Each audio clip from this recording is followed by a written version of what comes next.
তারপরে ছিল আবু সাইদ, আজকে আমাদের ওসমান আলী।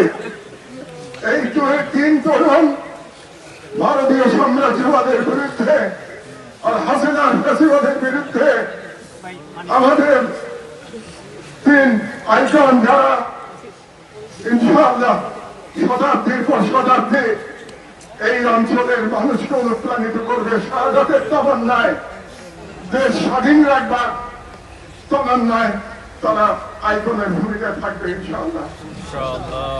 আমরা তার জন্য দোয়া করব, আর দোয়া পরিচালনা করবেন তাদের সবার বড় ভাই জনাব আবু বকর সিদ্দিক সাহেব।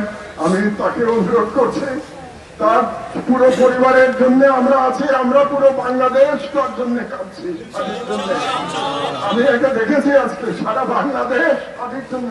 হাদি তো কোনো বড় রাজনৈতিক দলের নেতা ছিল না, হাদির কোনো অর্থ সম্পদ ছিল না। হাদিকে বাংলাদেশ চিনেছে মহান জুলাই বিপ্লব থেকে।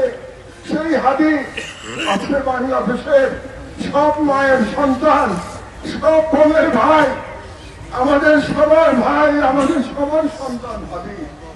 আল্লাহ তার উপর যেন রহমত বর্ষণ করেন। আমি এখন অনুরোধ করছি তার বড় ভাইকে দোয়া পরিচালনা করবার জন্য। তার আগে আমাদের মাননীয় ভাইস চ্যান্সেলর সাহেব ডক্টর নিয়াজ, তিনি কিছু কথা বলবেন। তাকে আমি কৃতজ্ঞতা জানাচ্ছি হাদির পরিবারের পক্ষ থেকে, যে মহান কবি, বিদ্রোহী কবি কাজী নজরুল ইসলামের পাশে আজকে আমরা আর এক বিদ্রোহী এবং আর এক কবি ওসমান হাদিকে সরাতে পেরেছি। এটার জন্য আমরা ডিসি সাহেবের কাছে কৃতজ্ঞতা জানাচ্ছি হাদির পরিবারের পক্ষ থেকে। সম্মানিত উপস্থিতি, আপনাদের সবার জন্য দোয়া এবং সালাম। আমাদের শহীদ শরীফ ওসমান হাদি ইতিহাসের অংশ হয়ে গেছেন। ঢাকা বিশ্ববিদ্যালয়ের প্রাক্তন ছাত্র হিসেবে, আমাদের জাতীয় বীর হিসেবে তিনি একটি ঐতিহ্য তৈরি করে গেছেন, যে ঐতিহ্য আমরা সবাই ইনশাআল্লাহুল আযীম বহন করব এবং দেশের জন্য তার যে ত্যাগ, তার বিনিময় আল্লাহ তাকে বেহেশতের উচ্চতর মাকাম দান করবেন ইনশাআল্লাহুল আযীম। তার পরিবারের সদস্যবৃন্দ আজকে আমাদের সাথে সম্মানিত প্রিন্সিপাল সাহেব যোগ দিয়েছেন, তার বড় ভাই, এবং আমার সাথে ওমর হাদির কথা হয়েছে।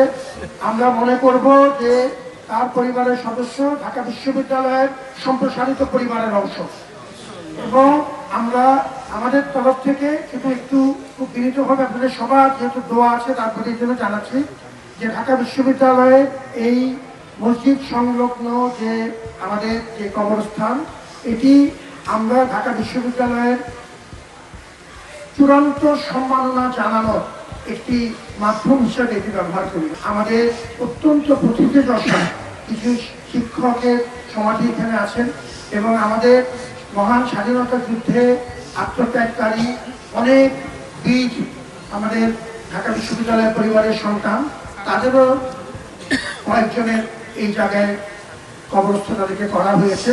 এটি ঢাকা বিশ্ববিদ্যালয়ের পক্ষ থেকে একটি সম্মান জানানো, সারা দেশের পক্ষ থেকে আপনাদের সবার দোয়া নিয়ে এই জায়গাতে তার যে ব্যবস্থা হয়েছে, এটি আমরা মনে করি ঢাকা বিশ্ববিদ্যালয় তার সন্তানকে বুকে নিয়েছে, মা তার সন্তানকে আবার ফেরত পেয়েছে।